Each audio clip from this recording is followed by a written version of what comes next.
आज का जो विषय था वह वासना की दूसरी दृष्टि। वासना की पहली तो हो गई थी आँख, और वासना की दूसरी सबसे जो है महत्वपूर्ण जो कड़ी है वह है कान। आँख के बाद कान। तो कान को यदि देखा जाए तो कान को कहा जाता है कि इसका जो तत्व होता है पंचभूत महातत्वों में पहला तत्व होता है जिसको आकाश कहते हैं। ठीक है, ये जो आकाश है ये सबको व्याप्त कर रखा है, सबको स्थान दे रखा है, और इसकी जो तन्मात्रा होती है वह शब्द होता है, और वह शब्द होता है ओम। ठीक है, ये तो अपने उच्च अवस्था में होता है। ये जो बात आपको कह रहा हूँ ये अपने चरम अवस्था में होता है। यह जो शब्द होता है यानी कि ये परमात्मा के चरम स्तर का जो शब्द होता है, जो परमात्मा को अनुभूत कर लेता है, जो ईश्वर को जान जाता है, वह इस शब्द को सुन पाता है। ठीक है, और जो आकाश तत्व का साक्षात्कार कर लेता है वह इस चीज़ को जान पाता है। अब हमारा तो जो विषय है वह है कान, और कान से हमें कौन कौन सी वासना से गुजरनी पड़ती है, कौन कौन सी वासना हमारे भीतर उत्पन्न होती है, और किस तरह से हम इस वासना से सदा के लिए जाल में फंस जाते हैं। और अधिकांशतः देखा गया है कि जो वासना होती है वह अपने जाल में ऐसे फंसाती चली जाती है, ऐसे फंसाती चलती है कि जैसे आपको पता भी नहीं चलता है कि आपको कोई फंसा लिया, आपको कोई कैद कर लिया, आपको कोई अपने आप में जेल में ला करके बंद कर दिया। आपको पता भी नहीं चलता है कि आप जेल में बंद हो गए। वासना ऐसी होती है, आपको पता ही नहीं चलता है कि आपके अंदर से आपका क्या खो गया। जब खो जाता है तो बाद में पता चलता है कि हमारे अंदर से तो बहुत कुछ खो गया, और कुछ ऐसा खो गया जिसकी हम कल्पना नहीं कर रहे थे, वो खो गया। हम चाहते भी नहीं थे कि हमारे भीतर से ये चीज़ नष्ट हो जाए, परंतु वह वासना से नष्ट हो जाती है।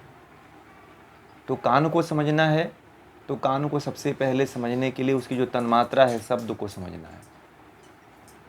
कानों में क्या आता है? शब्द ही तो आता है ना। कानों में हमें क्या सुनाई देता है? मैं जो बोल रहा हूँ यह शब्द है, शब्दों के मेल से वाक्य बनता है, और यह वाक्य हमारे कानों में जा रहा है, तो शब्द जा रहे हैं ना हमारे कानों में। और जब कान में चले जाते हैं शब्द हमारे, तो मन आकर के इसके साथ जुड़ जाता है। जब कान के साथ मन जुड़ जाता है तो बहुत बड़ा षड्यंत्र होता है, बहुत बड़ा परिवर्तन होता है। और यही जो है, यही शब्द यदि ईश्वर के सुनाई देने लगते हैं, नाद के सुनाई देने लगते हैं, जो ओम अभी जो हमने उच्चारण किया, जो आपको उच्चारण करके बताया कि ऐसे उच्चारण किया जाता है, यदि यह नाद सुनाई दे देता है तो व्यक्ति का विकासोन्मुख हो जाता है, मतलब विकास की तरफ बढ़ जाता है, विकसित हो जाता है, मतलब ब्रह्म को प्राप्त कर लेता है, जीवात्मा को प्राप्त कर लेता है, ईश्वर तक को प्राप्त कर लेता है, जब वह उस शब्द को सुनने की कोशिश करता है तो। परंतु जब सांसारिक शब्द को सुनता है तब उसके अंदर वासना पैदा होती है। आपको बेसिक से लेकर के जा रहे हैं और फिर धीरे धीरे पूरा ऊपर तक लेकर के जा रहे हैं कि कैसे इसका प्रादुर्भाव होता है, कैसे यह कार्य करती है, किस तरह से हमारे भीतर यह बनी रहती है। तो जब हम कोई शब्द सुनते हैं तो जैसे ही शब्द हमारे कान में आते हैं, मन उसके ऊपर अपना राज्य चलाने लगता है। जैसे मैंने कहा आपसे कि आज चलते हैं हम लोग और फलाने जगह पे फलाने मित्र ने पार्टी रखा है और बहुत अच्छा भोज बना रहा है, तो वहाँ खाएंगे। तो आपके मन में विचार आ गया कि चलो कहीं अच्छी जगह पे पार्टी रखा हुआ है तो बढ़िया बनेगा भोजन। अब मन वहाँ पे भोजन के बारे में चिंतन करने लगता है कि क्या भोजन बनेगा, कौन कौन से व्यंजन बनेंगे, हैं उसमें चटनी होगी, रसगुल्ले होंगे, गुलाब जामुन होंगे, या जो भी होगा, या बाटी होगा, या दाल होगा, या चूरमा होगा, हैं जो भी मतलब बाहर लोग पार्टी करते हैं, या बाहर के कुछ पैकेज्ड भोजन होंगे। तो इस तरह से मन विचार करने लगता है, और जैसे ही मन विचार करने लगता है उसके तरफ दौड़ने लगता है और उस तरफ जाने के लिए चेष्टा करने लगता है। वह कैसे आया? वह शब्द से आया ना। किसी ने आपको कहा कि हम लोग आज पार्टी रख रहे हैं, और जैसे ही आपने पार्टी रखा, सुना ये शब्द को, तो आपके भीतर भी ये थोड़ा सा कुछ ना कुछ होने लगा, कंपन होने लगा। यदि आप शब्द नहीं सुनते, आप जहाँ पे पड़े हुए वो वहीं पे पड़े रहते, तो आपके अंदर वो खाने की चेष्टा होती नहीं होती ना। जब आपको कोई कहा कि वहाँ पे ये चीज़ बन रहा है तो आपको खाने की चेष्टा हुई। ऐसे ही मान लीजिए कि आप जो है कोई पुस्तक पढ़ते हैं, तो पुस्तक में लिखा हुआ है, आप मान लीजिए रामायण पढ़ते हैं, तो रामायण में लिखा हुआ है कि भगवान राम जो है लंका में गए और रावण का वध किए, वानर सेना की सहायता से जो है रावण का वध किए। तो यह भी आपने कान के द्वारा ही तो ग्रहण किया ना, अप्रत्यक्ष रूप से। या मान लीजिए कोई कथा हो रही है, कोई कथाकार है, वहाँ पे आपको ये कथा सुनाया, फिर जब वहाँ पे आप सुने, तब वहाँ पे आप अपने मन के द्वारा सोचते हैं कि कैसा रावण रहा होगा, कैसे राम रहे होंगे। तो शब्द को सुन करके आप तुरंत उसके प्रति मन के साथ जो है मिल करके कान भी जो है सोचने लगता है, और उसके साथ साथ अब कान जो है और चेष्टा करता है, कान जो है और सुनने की चेष्टा करता है। जैसे मान लीजिए कोई स्त्री है, तो कोई स्त्री दूसरी स्त्री की अगर शिकायत करती है, तो उसे बड़े चाव से स्त्रियां सुनती हैं। ठीक है, कोई अगर स्त्री है किसी दूसरे स्त्री की या किसी दूसरे की बात कहती है, तो स्त्रियां चाहे पुरुष भी, दोनों जो है बड़े ही चाव से उसको सुनते हैं कि आखिर उसने क्या कहा। ठीक है, तो अब ये तो बात हो गई, और कह कर के वो चला गए, दोनों आपस में बात कर रहे थे, तीसरा व्यक्ति भी सुन लिया और तीनों चले गए। फिर दूसरे दिन मिलते हैं, तो उसमें से दो मिल के बात कर रहे हो, तो तीसरा तुरंत दूर भी होता है तो तुरंत चला आता है कि अरे सुनते हैं, देखते हैं क्या बात हो रही है। ठीक है, होता है कि नहीं होता है? तो फिर इस तरह से वासना उसकी बढ़ती है। जैसे मान लीजिए कि आपके घर में कोई घर में है, आपसे रिलेटेड कोई बात कर रहा है, तो कान आपके तुरंत सुनने के लिए तत्पर हो जाते हैं, और आप पूछते हैं कि मेरे बारे में क्या बात हो रही थी, क्या आप पूछ रहे थे। तो कहीं ना कहीं अपने प्रति भी सुनने की एक वासना रहती है। अब जैसे कुछ लोग होते हैं तो केवल अपनी प्रशंसा ही सुनते रहते हैं। ठीक है, यदि उनकी आप प्रशंसा करें तो वह बड़ा ही लालायित रहते हैं सुनने के लिए। तो यह भी एक वासना कि यदि आपको उससे आपकी प्रशंसा हो रही है या आपकी बात हो रही है, तो इसमें भी कहीं ना कहीं कहते हैं कि आपकी वासना ही छुपी है। इसमें भी कहीं ना कहीं आपकी वासना है, इसमें भी कहीं ना कहीं आपकी वासना है, चाहे अच्छी चीज़ ही क्यों ना आप सुन रहे हो। बुरी चीज़ तो सुनते ही हैं। व्यक्ति का स्वभाव होता है कि बुरी चीज़ों पे ज़्यादा ध्यान देता है और अच्छी चीज़ों पे कम ध्यान देता है, और बुरी चीज़ों को सुनना होता है तो बहुत चाव से सुनता है। यदि अच्छी चीज़ को सुनने के लिए कह दिया जाए तो नहीं सुनता है। यदि आपको अभी हम कह दें कि आओ अभी क्लास हो रही है ज्ञान की, तो कोई नहीं सुनेगा। यदि अभी आप उनसे संबंधित कोई बात कर लीजिए जिसमें वो जी रहे हैं, तो उनकी भीड़ लग जाएगी। अपने से ऊपर व्यक्ति नहीं सुनना चाहता है, सुनना भी चाहता है तो अपने से ऊपर नहीं सुनना चाहता है, या तो अपने बराबर सुनना चाहता है, या तो जो एकदम गिरा हुआ हो शब्द उसको सुनना चाहता है। अच्छे शब्द कभी व्यक्ति नहीं सुनता है, अच्छे शब्द बिरले एकाध कोई व्यक्ति सुनता है, बिरला कोई व्यक्ति सुनता है। वो क्या सोचता है, हर समय अपने उसके कान जो है ना भाते नहीं है। जैसे मान लीजिए कि अभी ये कथा हो रही है, तो अभी आप उसको वहाँ पे ये जो आप जो प्रश्न पूछ रहे हैं, जो महत्वपूर्ण प्रश्न चल रहे हैं ज्ञान का, यदि आप किसी के सामने यदि आप इसको लगा करके सुनोगे वीडियो में, तो कहेगा कि अरे बंद करो यार, मेरे कान पक रहे हैं। ऐसे शब्द आते हैं ना। एक छोटे बच्चे अगर यदि आप वहाँ पे एक छोटा बच्चा भी है तो वो ये कहता है कि मैं बोर हो रही हूँ, इसको बंद करो, मैं दूसरा चीज़ देखना चाहता हूँ। ठीक है, यहाँ तक कि छोटे बच्चों को भी ये बात नहीं भाती है। क्यों? क्योंकि वह भी उसी वासना का हिस्सा बन गया है, जो वासना उसके माँ बाप ने लिया है, जो उसके इर्द गिर्द चल रहा है। व्यक्ति वही सुनना चाहता है जो सुनता आ रहा है। ये भी एक बात है, आपको बता दें, वासना वही व्यक्ति करना चाहता है जो वासना में लिप्त है, और वही सुनना चाहता है जो सुनता चला आ रहा है। यदि आप उसे ज्ञान की बात रखेंगे तो वो नहीं सुनेगा। सुनता वही है जो पहले से सुनता चला आ रहा है। या फिर उसे आप सुनने के लिए प्रेस भी करेंगे, दबाव भी देंगे, तो कहेगा कि अरे, वो अपने अंदर सोचेगा कि हमारे घर में, हमारे परिवार में तो इस तरह का कोई सोचता नहीं है, कोई बात नहीं करता है, हमारे दादा तो ऐसे ही करते चले गए, और हम ये नया चीज़ क्यों शुरू करें, नई परंपरा हम क्यों खड़ी करें। जो हमारे दादा दादी ने किया है हम वही सुनेंगे। भले से वो रूढ़िवादिता में घिरा हो, भले से उसमें गंदी चीज़ें हों, गंदी चीज़ें समाहित हों, जिसका कोई हमारे जीवन से औचित्य न हो, परंतु उसको लोग सुनते हैं। अब एक चीज़ बता दें कि सुनने के लिए हमारा जो कान है एक इंद्रिय है। ठीक है, सुनने के लिए कान इंद्रिय है। ठीक, तो इस कान का सही उपयोग क्या है, और इसका जो पंच तत्व है वह है आकाश। ठीक है, आकाश मतलब कि सबको समा लेने वाला। समझ में आ गया? कल जैसे आंख का था अग्नि। ठीक है, आंख की क्या थी? आंख की थी अग्नि, और कान का तन्मात्रा होता है शब्द।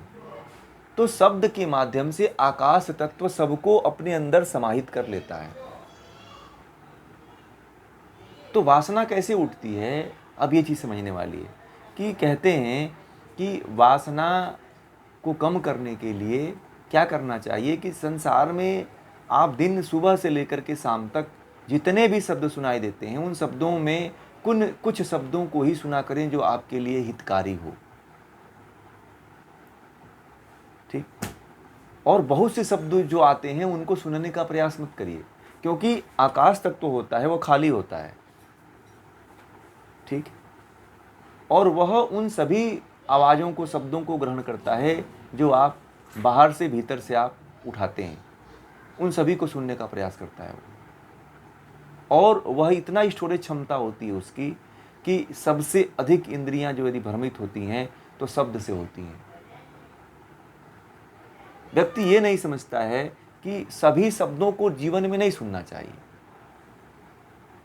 और सभी बातों को नहीं सुनना चाहिए, सभी के बातों को नहीं सुनना चाहिए, सभी तरह की बातों को नहीं सुनना चाहिए।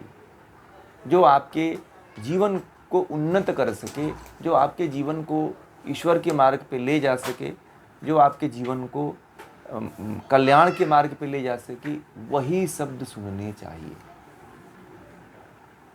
नहीं तो क्या होता है कि यदि आप संसार के सभी शब्दों को सुनते हैं, कोई गाली दे रहा है तो उसको भी खड़ा होकर सुनते हैं, कोई बात कर रहा है तो उसकी भी बात को सुनते हैं, कोई हंस रहा है तो उसकी हंसी को भी सुनते हैं, तो आकाश तत्व इतना खाली होता है वो कि सबको समा लेता है। ठीक है, दुनिया में पूरे मानव को, पूरे पृथ्वी को, पूरे संसार को, पूरे जगत को आकाश ही तो स्थान दे रखा है ना। दे रखा है कि नहीं दे रखा है? तो जो इसकी कान की जो शब्द तन मात्रा है, यह आकाश में जाकर के गूंजती रहती है, और जो शब्द आप बोलते हो और जो शब्द आप सुनते हो, वह शब्द पुनः आपके पास लौट करके आते हैं। यह प्रकृति का नियम है कि यदि आप गाली किसी को देते हो, ठीक है, यदि आप किसी को गाली शब्द के माध्यम से देते हो, तो वह शब्द आपके कानों में फिर से सुनाई देते हैं। यदि आप अच्छी बातें बोलते हो, तो वह शब्द पुनः आपके पास लौट करके आते हैं। यदि आप झूठ बोलते हो, तो झूठ वाले शब्द आपके पास लौट करके आते हैं। यदि आप किसी को अपशब्द बोलते हो, किसी को गाली बोलते हो, किसी को ईर्ष्या वाले शब्द बोलते हो, तो वह शब्द आपके पास लौट करके आते हैं, क्योंकि आकाश तत्व कुछ भी नहीं रखता है आपका अपने पास। आप बोल देते हैं तो वो चला जाता है, आकाश में गूंजने लगता है, परंतु आपको नहीं पता होता है कि जो आकाश तत्व होता है, अपने आपका दिया हुआ एक दिन सब लौटा देता है, और वही वृत्तियां बनती हैं, और वहीं पे वासना उठती है। व्यक्ति ये कहता है कि मैं तो ये चाहता ही नहीं था, परंतु पता नहीं मैं कैसे इसको क्या बोल गया। बोलता है कि नहीं बोलता है कि मैं नहीं चाहता था, और इसको फलाना व्यक्ति को मैं फलाना चीज़ बोल गया, मैं गाली दे दिया, मैं उसे अपमान कर गया। तो उसको ये नहीं पता होता है कि ये अपमानित शब्द जो है कहीं ना कहीं हमने ब्रह्मांड में छोड़े हैं, आज नहीं तो कल छोड़े हैं, और वही शब्द पुनः लौट करके हमारे पास आते हैं। ठीक है, तो बोलना भी कम चाहिए। ठीक है, तो इसीलिए कहा गया है कि तभी बोलिए, तभी बोलना चाहिए जब जो है उचित हो, जब उचित न हो तब नहीं बोलना चाहिए। क्योंकि यदि आप बहुत ज़्यादा बोलते हो, बहुत ज़्यादा बकबक करते हो, तो भी वह आपके बकबक आपके पास लौट करके आते हैं। समझ रहे? ये शब्द जो होते हैं पुनः आपके पास लौट करके आते हैं, और आपको किस समय मात दे जाएं आपको पता भी नहीं चलता। आपके मुख के वाणी से कब कैसा शब्द निकल जाए, यह सामने वाला अनुभव करता है। आप तो बोल देते हो, और वही वासना का रूप ले लेता है। जैसे मान लीजिए कि कोई स्त्री है, किसी स्त्री को देखा है आपने, आंखों से देखा, शब्द आपने कभी बोल रखे होंगे, तो उसके प्रति कभी व्यक्ति शब्दों के माध्यम से बोल देता है, तो वह शब्द वासना के रूप में आप फिर भोग करते हो। यदि किसी कराह है, कभी दर्द है, कभी पीड़ा है, तो दर्द सबसे अधिक जो शब्द होते हैं दर्द और पीड़ा के होते हैं, क्योंकि दर्द और पीड़ा सबसे अधिक होती है। तो व्यक्ति जैसे ही देखा होगा आपने कि कुछ उसको पीड़ा होता है, कुछ उसको समस्या होती है, कभी उसको दर्द होता है, तो बोलता है माँ, बाप, हे भगवान, हे राम, ऐसे शब्द निकालता, आह की शब्द निकालता है। आह जो शब्द है, आह की शब्द सर्वप्रथम निकालता है। तो वह शब्द जो है वो गूंजा रहता है। पहले आपको पीड़ा रही होती है, वह शब्द पुनः आपको याद आ जाते हैं, और पुनः उसमें आप लिप्त हो जाते हो। कोई भी दुनिया का शब्द हो, वह शब्द जो आप छोड़ते हो, चाहे आप दुख के रूप में छोड़े हो, चाहे आप सुख के रूप में छोड़े हो, वह शब्द आपके पास लौट करके आते हैं, और वही वासना का रूप लेते हैं।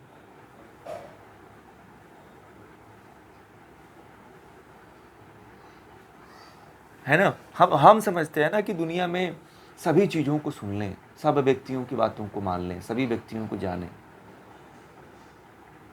परंतु उसमें आपके जानने लायक क्या है? मन के साथ संलग्न मत करिए। यदि मन किसी वाणी शब्द के साथ जुड़ गया, तो फिर वो आपका कर्म बन जाएगा, आपका संस्कार बन जाएगा वो। यदि मन के साथ नहीं सुनने दिया आपने सुना ही नहीं, उस आवाज़ को अवॉइड कर दिया, तो फिर वो शब्द नहीं बनता है। फिर मन को शब्द के साथ मत मिलने दीजिए। शब्द के साथ यदि मन को आपने जोड़ दिया, तो फिर वह कर्म हो जाता है। जब वह कर्म हो जाता है तो वासना तो उठती ही है।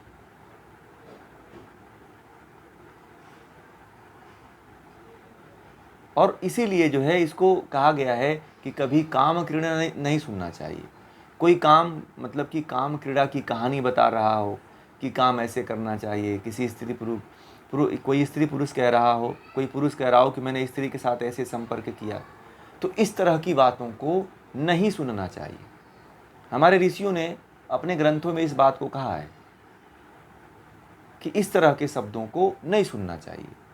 यदि आप इस तरह के शब्दों को सुनते हैं तो शब्द बार बार गूंजा करते हैं, और जैसे ही गूंजते हैं, गूंजने लगते हैं अपने आपके अंतर चेतना में, वैसे ही आपके साथ आप जो है क्रिया करने लगते हो। वैसे ही आप कर्म करने लगते हो, वैसे ही आप कर्म करने के लिए उद्यत हो जाते हो, बढ़ जाते हो आगे। नहीं चाहते हुए भी आप कर्म करने लगते हो, ऐसा होता है। एक जो है व्यक्ति था, तो रात को सो रहा था।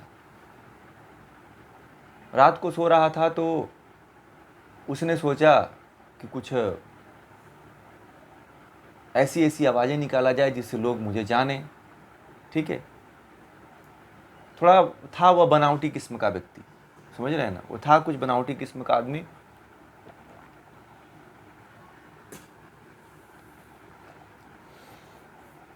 तो रात को जब सोया तो वह कुत्ते की आवाज़ निकालने लगा। तो लोगों ने सोचा कि ये तो कुत्ता होगा, नहीं आए लोग।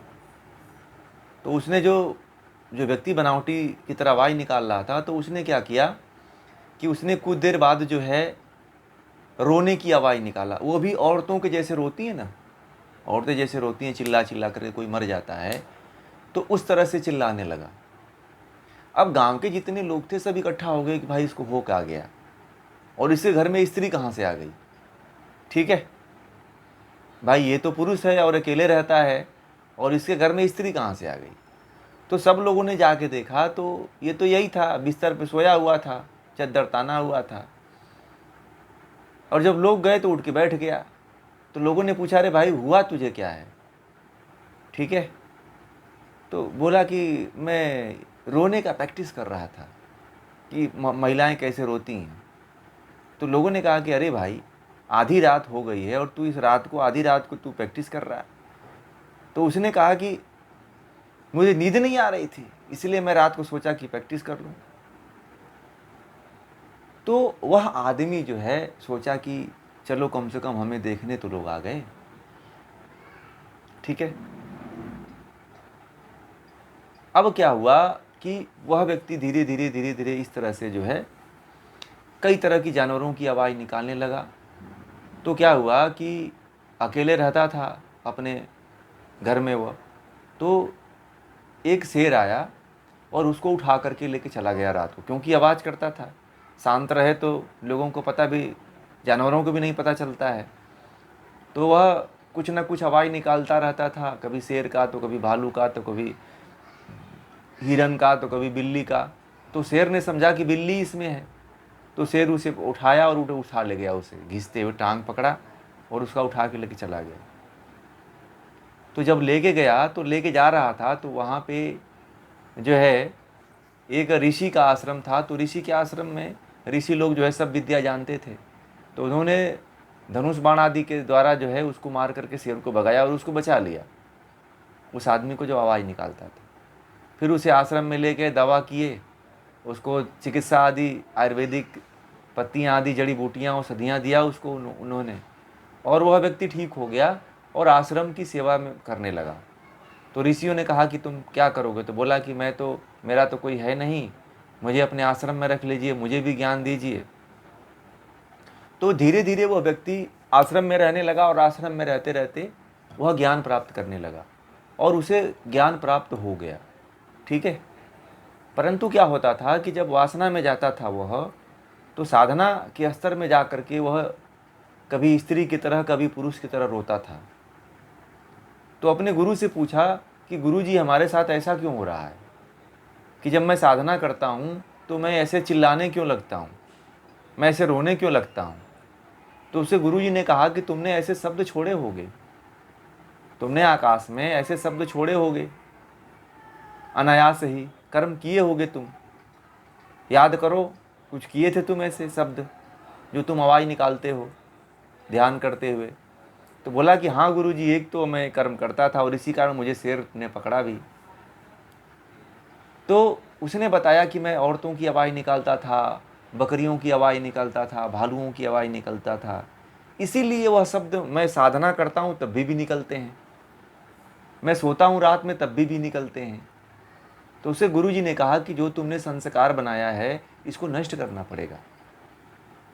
तो उसको घोर तप और क्रिया, कुछ योग की क्रियाएं बताए, साधनाएं बताए, और साधना करवा करके जो है फिर उसको जो है योगों की क्रियाएं बता करके फिर उसको इसके अंदर का जो संस्कार था धीरे धीरे कम किए। ख़त्म तो नहीं होता है, कम हो जाता है, उसको दबाया जाता है। तो हमें यह ध्यान रखना चाहिए कि कुछ ऐसे शब्द हम उठपटांग निकालते हैं, ठीक है। अभी एक व्यक्ति मरा, कुछ साल पहले की बात है, कुछ साल पहले की बात है। वह व्यक्ति मरा तो उसकी उम्र जो थी करीब 89 साल की उम्र में उसकी मृत्यु हुई, ठीक है।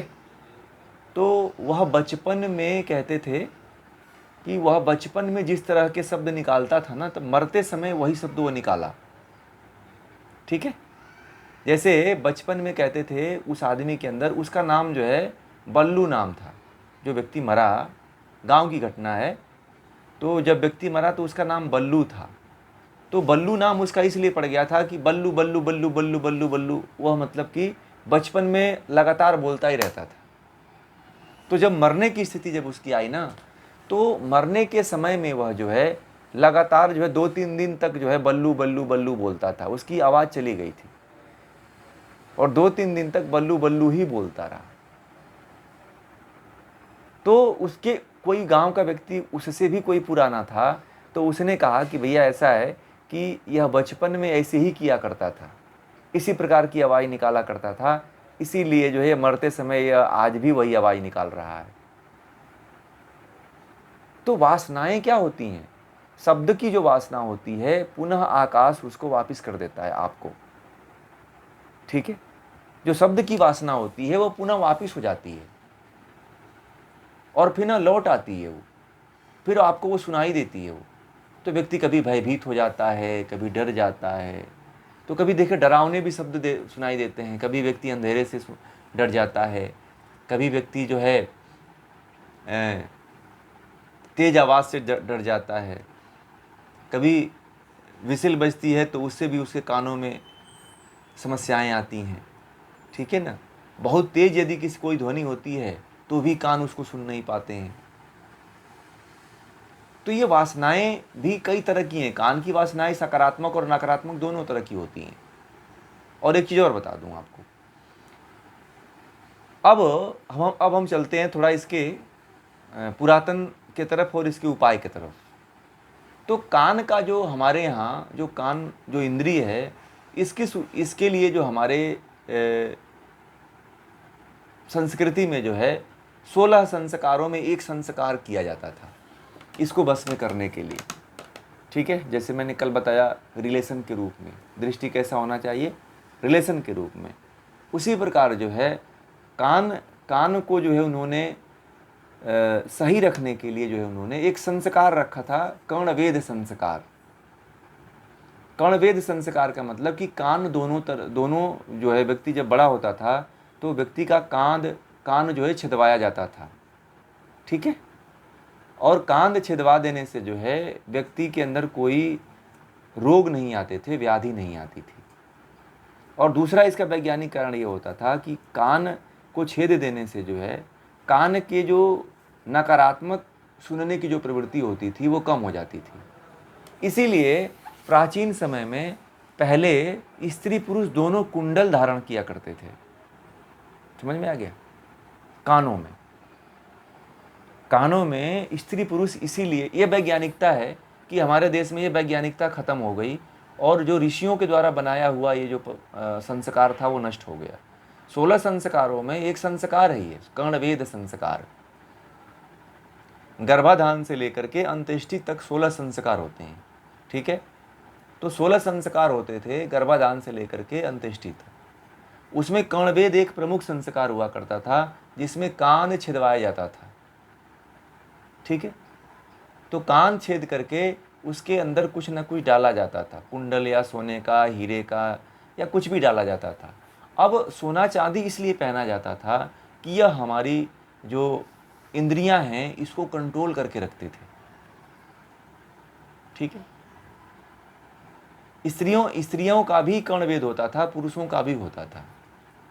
केवल अब तो पुरुष कर ही नहीं रहे हैं, अब तो पुरुष कोई करवाता ही नहीं है। लोगों ने ऐसी धारणा बना दिया कि केवल कान में स्त्रियां ही पहनती हैं, ठीक है, ऐसे भारत में प्रचार हो गया। परंतु ये एक संस्कार था। आप देखे होंगे कि महाभारत में सुने होंगे कि कर्ण जो है कुंडल पहनता था, भगवान श्री कृष्ण भी कानों में उनके कुंडल हुआ करता था, अर्जुन भी अपने कानों में सब पहनते थे सब। तो ये जो जितने भी पहले के जो ऋषि हुआ करते थे या राजा हुआ करते थे, वह सभी के सभी जो है कर्णवेद उनका हुआ होता था और अपने कानों में कुछ ना कुछ पहनते थे। इस परंपरा को निभाने के लिए देखिएगा, ये परंपरा अभी आपके गुजरात में जो छोटी जातियां जैसे कि अभी भरवाड़ हैं, ठीक है, तो वो लोग देखिएगा कान छिदवा के रखते हैं और सोना भी खूब पहनते हैं। पहनते हैं कि नहीं पहनते हैं? जो जातियाँ थोड़ी बड़ी हो गई हैं, जो पढ़ने लगी, शिक्षित हो गई हैं, वो अभी इसको नहीं करती हैं। परंतु जो अभी छोटी जातियाँ हैं, एकदम से जो अभी अपने आधुनिकता में नहीं आई हैं, वह जातियाँ आज भी जो है जनजातियाँ जैसे कि जो जंगलों में रहती हैं, अभी आदिवासी जो जातियाँ हैं, वो भी देखिएगा इस कर्णवेद संस्कार को करती हैं सब। आज भी देखिएगा उनके बच्चों को, चाहे स्त्री हो, चाहे लड़की हो, चाहे लड़का हो, दोनों के कान छिदवा के रखते हैं। देखा है कि नहीं देखा है? कभी आप आदिवासी बच्चों को देखिएगा, उनके कान, चाहे लड़की हो चाहे लड़का हो, दोनों के कान छिदे रहते हैं। परंतु उन्होंने इस संस्कृति को बचा के रखा है, इस व्यवस्था को उन्होंने बचा के रखा है। समझ रहे हैं?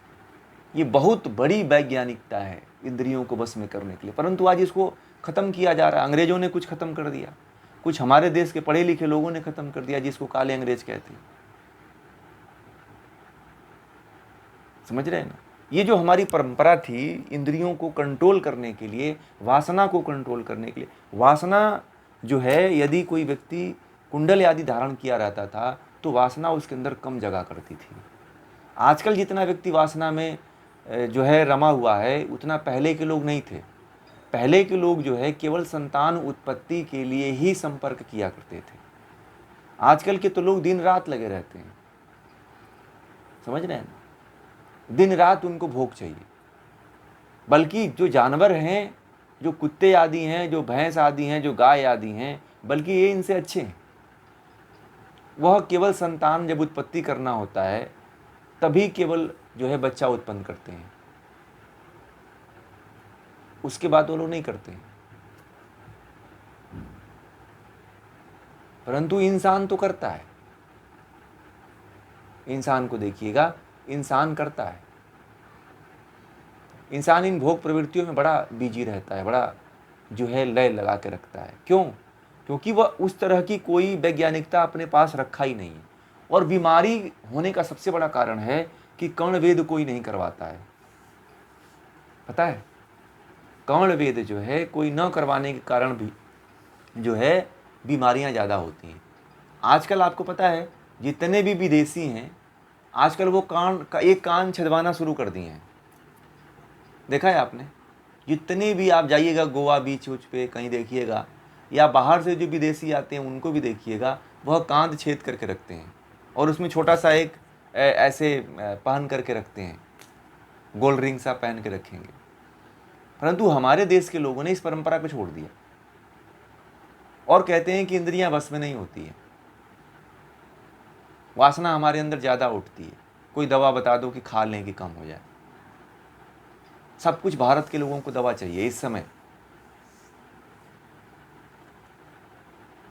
और वासना ऐसे ही उठती है कि पहले के लोग क्या करते थे कि यहाँ रहते थे, जैसे मान लीजिए कि आप यहाँ बैठे हो और कहीं बात भी होती थी तो उसको लोग अवॉइड कर देते थे, सुनते ही नहीं थे। आप 50 बात करो, कोई सुनता ही नहीं था। परंतु अब ऐसा है कि यहाँ पे 2 लोग बात करें और एक व्यक्ति न सुने, ये हो ही नहीं सकता है। उसके पास बैठे आसपास वाले लोग भी सुनते हैं कि क्या बात कर रहे हैं वो लोग। ठीक है? किसी का इंद्रियों पे कंट्रोल ही नहीं है, वही वासना है। ये भोग में बदल जाती है, तुरंत भोग में बदल जाती है। आप आनंद लेने लगते हो, हर चीज का आनंद लेने लगते हो। तो इसका उपाय था कि आप जो है कर्ण वेद संस्कार कराओ। और यह जब विद्यारंभ प्रारंभ होती थी तो विद्यारंभ के बाद जो है कर्ण वेद संस्कार हुआ होता था। ठीक है, और सभी के लिए था, ऐसा नहीं था कि कोई एक विशेष जाति के लिए था। ठीक है ना। यह जितने भी हमारे देश में जो वर्ण व्यवस्था थी वह ज्ञान के आधार पे थी कि आपकी प्रतिभा कैसी है। जब विद्यार्थी गुरुकुल में जाता था तो उसकी जैसी योग्यता रहती थी उसको उसी तरह की शिक्षा गुरु देता था। यदि उसकी योग्यता ब्राह्मण की है, ज्ञान उसके पास ज़्यादा होता था, तो उसे ब्राह्मणत्व की शिक्षा दी जाती थी। यदि उसके अंदर क्षत्रिय का गुण होता था तो क्षत्रित्व की शिक्षा दी जाती थी। यदि उसके अंदर जो है वैश्य के गुण थे, व्यापार करने के गुण थे, तो उसे व्यापारिक गुण समझाए जाते थे, ज्ञान समझाए जाते थे। परंतु वेदों की शिक्षा सबको समान दी जाती थी, उपनिषदों की शिक्षा सबको समान दी जाती थी, किसी को कम बेसी नहीं की जाती थी, सबको एक समान शिक्षा दी जाती थी। परंतु जिसके पास जैसी योग्यता रहती थी उसको उस स्थान पे भेज दिया जाता था। जैसे चाणक्य जो था, चाणक्य ने क्या किया कि उनके गुरुकुल में पढ़ने वाले जो उनके विद्यार्थी थे बहुत से थे, परंतु जो चंद्रगुप्त था, चंद्रगुप्त में राज करने की नीति थी, क्षत्रियता का गुण था उसके अंदर, युद्ध करने का कौशल पता था उसको, और लड़ने के लिए वो लड़ाकू था वो। परंतु चाणक्य के साथ और भी शिष्य आए थे जो उनके साथ हमेशा रहा करते थे। तो कुछ शिष्य जो है उनकी शिक्षा, उनके ज्ञान को बढ़ाए, उनकी विद्या को बढ़ाए। कुछ शिष्य ऐसे थे उनके जो राज्य में मिल करके कोई महामात्य बन गया, कोई अमात्य बन गया, कोई मंत्री बन गया, कोई घुड़सवार बन गया, कोई खुफिया एजेंसी को संभाल लिया। तो इस तरह से जो है आचार्य चाणक्य ने जैसे जैसे जिसके अंदर योग्यता थी वहाँ वहाँ उसको नियुक्त कर दिया। तो गुरुकुल जो परंपरा थी वह योग्यता के आधार पर हुआ करती थी। तो इस तरह से वर्ण व्यवस्था हमारी सही चलती थी। तो ये जो कर्ण वेद संस्कार जो है उसी का एक हिस्सा है। तो विद्यारंभ के बाद ये होता था और वासनाएं फिर कम उठा करती थी। तो इसलिए आप एक उपाय कर सकते हो कि कान में कुछ लगा सकते हो, कान में कुछ पहन सकते हो, होल करवा करके आप चाहे तो कान में कुछ रिंग डाल सकते हो कि जिससे ऊर्जा डाइवर्ट ना हो, क्योंकि इन इंद्रियों से ऊर्जा सबसे अधिक निकलती है, सबसे अधिक निकलती है। और इनको देखना आप, जैसे कि स्त्री है चाहे पुरुष है, तो इनको कहीं ना कहीं इन 2-3 इंद्रियों से उन्होंने बड़ा जोड़ दिया कि 2-3 इंद्रियों में उन्होंने कुछ ना कुछ पहना दिया। जैसे कान में भी पहना दिया, नाक में भी पहना दिया, है ना, जीवा में भी, जीवा के लिए भी है, तो उसके बारे में कल बात करेंगे। तो इस तरह से जो हमारी संस्कृति है, हमारी जो सभ्यता है, उसमें हर चीज़ का उपाय था और हर चीज़, हर इंद्रियों को कंट्रोल में रखने का एक व्यवस्था थी कि यदि कोई व्यक्ति उस व्यवस्था को माने तो भी वह एक आदर्श जीवन जी सकता है। यदि उसे नहीं पता हो कि हम ये क्यों कर रहे हैं, यदि उसका वो पालन करता है तो भी वह आदर्श जीवन जी सकता है। आज भी आप देखिएगा, गांव के लोग जितना सभ्य हैं उतना शहर के लोग नहीं मिलेंगे। गांव के लोग आज भी जो है, जो उतना भोग नहीं है गांव के लोगों में जितना शहर के लोगों में। ठीक है, आप घूमते होंगे, आपको पता होगा, गांव के लोग आज भी जो है उतना संपर्क नहीं रखते हैं जितना कि शहरों के लोग रखते हैं। वासना में लिप्त रहते हैं। गांव के लोग अपने काम में, अपने व्यवस्था में, अपने पशुओं में, अपने बाल बच्चों में लगे रहते हैं, भोग में नहीं लगे रहते हैं। और शहर के लोग तो चाहे बच्चे रहें तभी भी भोग में लगे रहते हैं। ठीक है, आपने देखा होगा कि अपने बच्चों को भी लेके जाते हैं, वही भोग करवाते हैं, वही चीज़ देखते हैं, वही फिल्म बच्चा भी देखता है, वही फिल्म माँ भी देखती है। ठीक है, वही फिल्मों की गंदी सीन और वही गंदे वाक्य और गंदी आवाज़ें बच्चा भी सुनता है और माँ भी सुनती है। तो वासना में तो दोनों लिप्त हो गए ना। परंतु गांव में लोगों को मैंने देखा है कि जो माँ देखती है वो बाप नहीं देख सकता है, अरे बच्चे नहीं देख सकते। और माँ बाप जो है बच्चों को सुनाते भी नहीं ऐसी बातें। इतना तो संस्कार कहीं ना कहीं बचा हुआ है। और लोग उसको जीवित रखे हुए हैं कहीं ना कहीं।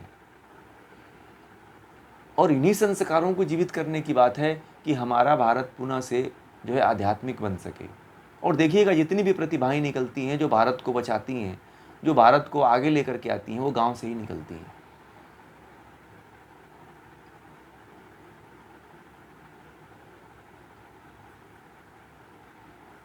इसलिए जो है इन कान की इंद्रियों को यह उपाय है। और दूसरा उपाय इसका यह है कि योग आदि करिए। योग में नादिक क्रिया होती है, हठ योग में वो नाद आदि शब्द को सुना जाता है। और नाद जो है 4 प्रकार का होता है, घटावस्था, परिचय अवस्था, निष्पत्ति अवस्था, आरंभावस्था। ये 4 प्रकार की जो नाद होता है उसको सुनना होता है। तो नाद जो है स्वतः सुनाई देता है अपने भीतर, वह ध्वनि स्वतः सुनाई देने लगती है जब योग के क्रियाओं में जब करते करते आगे बढ़ते हैं तो वह स्वतः नाद सुनाई देता है। और वही जो है परमात्मा का साक्षात्कार करता है। जो मैंने शुरुआती दौर में आपको बताया था कि यदि आप इस तरह का जो है एक तो आध्यात्मिक पक्ष की तरफ जाता है और एक जो है वासना की तरफ जाता है, तो आप योग का मार्ग अपनाते हो तो आप आध्यात्मिक की तरफ जा सकते हो, आप मोक्ष की तरफ जा सकते हो। और उस नाद को जब सुन लोगे तभी आकाश तत्व का साक्षात्कार करोगे आप। जब तक आप आकाश तत्व को नहीं जानोगे तब तक आप जो है कान इंद्रियों को बस में नहीं कर पाओगे। आप सुनने की प्रवृत्ति जागृत करना पड़ेगा आपके भीतर, तभी कर पाओगे।